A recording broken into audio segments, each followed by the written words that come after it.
सबको जय मसीह की। शिक्षा और ज्ञान से प्रीति रखना।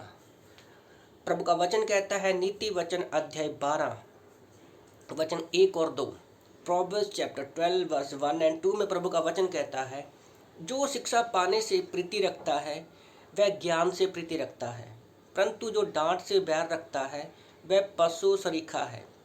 2 में लिखा है, भले मनुष्य से तो यहोवा प्रसन्न होता है, परंतु बुरी युक्ति करने वाला वह दोषी ठहरता है। शिक्षा का सही ट्रांसलेशन जो है वो है अनुशासन। अनुशासन चाहे तो हम वचन से होते, अनुशासित जब हम होते हैं या तो वचन से होते हैं या हमारे कामों से। तो यहाँ पर मैं बात कर रहा हूँ विश्वासी जीवन के बारे में। शिक्षा से हर कोई व्यक्ति जो है प्रेम रखता है और लोगों के अंदर एक होता है कि मुझे ये पढ़ना है वो पढ़ना है। ज्ञान प्राप्त करने के लिए लोगों के अंदर एक तमन्ना होती है, कुछ लोगों के अंदर नहीं होती, पर ज़्यादातर देखते हैं कि हर एक व्यक्ति जो अपने आप को ज्ञानी बनना चाहता है। पर मैं बात करने वाला हूँ आज विश्वासी जीवन में, सोच रहा था ज्ञान और शिक्षा के बारे में कि उससे प्रेम करने के बारे में। जैसे मैंने बोला, इसका ओरिजिनल ट्रांसलेशन ये है कि अनुशासन हम वचन से आते हैं या हमारे कामों के द्वारा। मैं क्रूस पर लटके हुए 2 चोरों के बारे में सोच रहा था। हमारे विश्वासी जीवन में सारी चीज़ों की भरपूरी कब होती है? जब हम यीशु मसीह को देखते हैं।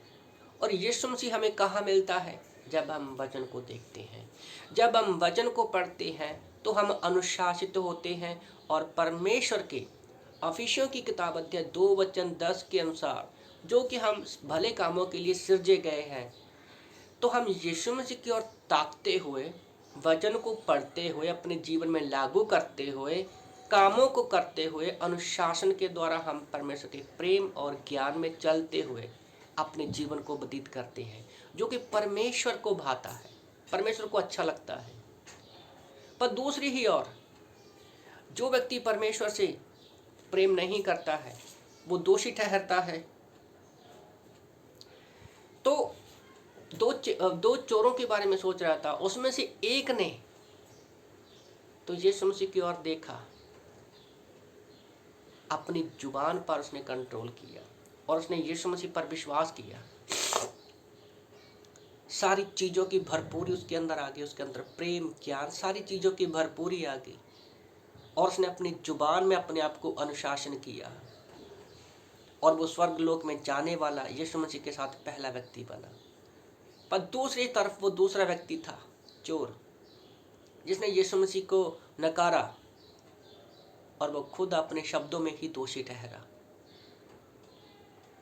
तो हमें इससे क्या चीज़ सीखने को मिल रही है कि सबसे पहले अगर शिक्षा और ज्ञान की बात आती है तो हमारे मन की तैयारी जरूरी है, और दूसरे नंबर पर हमारी जुबान से हमें पता चल जाता है कि हम परमेश्वर से कितनी शिक्षा से कितना प्रेम रखते हैं, अनुशासन से कितना प्रेम करते हैं और हम कितने ज्ञानी हैं। हमारी जुबान से पता चलता है। कहते हैं कि अगर एक व्यक्ति मूर्ख अगर चुप रहता है तो भी वो ज्ञानी बन जाता है। तो आज अपने आप को जीवन में देखिए आप कि क्या आप शिक्षा से प्रीति रखते हैं और क्या ज्ञान से प्रेम करते हैं। तो सारी चीज़ों की भरपूरी यीशु मसीह में है। अगर आप यीशु मसीह के पीछे चलते हो, वचन पढ़ने के लिए और अच्छे कामों के लिए आपने अपने आप को अनुशासित किया हुआ है, तो परमेश्वर आपसे प्रेम करते हैं। आमीन।